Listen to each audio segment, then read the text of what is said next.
Hello everyone, তো আমরা অনেকেই জানি যে আইফোনের নতুন আপডেট এসেছে এবং নতুন নতুন ফিচার এসেছে। তো আমরা নতুন iOS 26.0.1 এর আপডেটের ক্যামেরার নতুন রূপে বা নতুন লুক আমরা দেখবো আজকে। আমরা যদি ক্যামেরাতে ঢুকি তাহলে আমাদের এখানে নিচে দেখতে পাচ্ছেন যে আমরা যদি স্লাইড করি তাহলে আমাদের ফটো, পোর্ট্রেট, ভিডিও, স্লোমো, এরপরে টাইম ল্যাপস আসবে।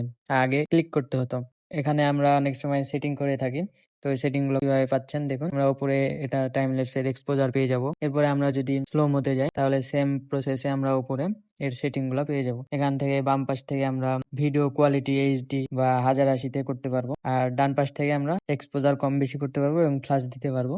এরপরে আমরা যদি ভিডিওতে যাই সেম প্রসেসে উপরে আমরা ভিডিও রেজুলেশন কম বেশি করতে পারবো। এরপরে আমরা এই পাশ থেকে ফ্লাশ এবং এক্সপোজার কম বেশি করতে পারবো। আবার আমরা যদি ফটোতে যাই উপরে আইকনে ট্যাপ করলে আমরা এখান থেকে ফ্লাশ দিতে পারবো, লাইভ ক্যামেরা চালু করতে পারবো, টাইমার দিতে পারবো, এক্সপোজার কম বেশি করতে পারবো, ফিল্টার অ্যাড করতে পারবো এবং এইচডিআর অন করতে পারবো বা অফ করতে পারবো। এরপরে আমরা যদি পোর্ট্রেটে যাই তাহলে এখানে আমরা উপরে আইকন থেকে ফ্লাশ দিতে পারবো, ব্লার কম বেশি করতে পারবো, টাইমার সেট করতে পারবো, এক্সপোজার কম বেশি করতে পারবো, ফিল্টার দিতে পারবো, এইচডিআর অফ অন করতে পারবো। তো এই ছিল আজকের ভিডিও ভালো লাগলে লাইক, কমেন্ট, শেয়ার এবং সাবস্ক্রাইব করবেন যেন পরবর্তী নতুন ভিডিও আপনার কাছে সর্বপ্রথম পৌঁছায়।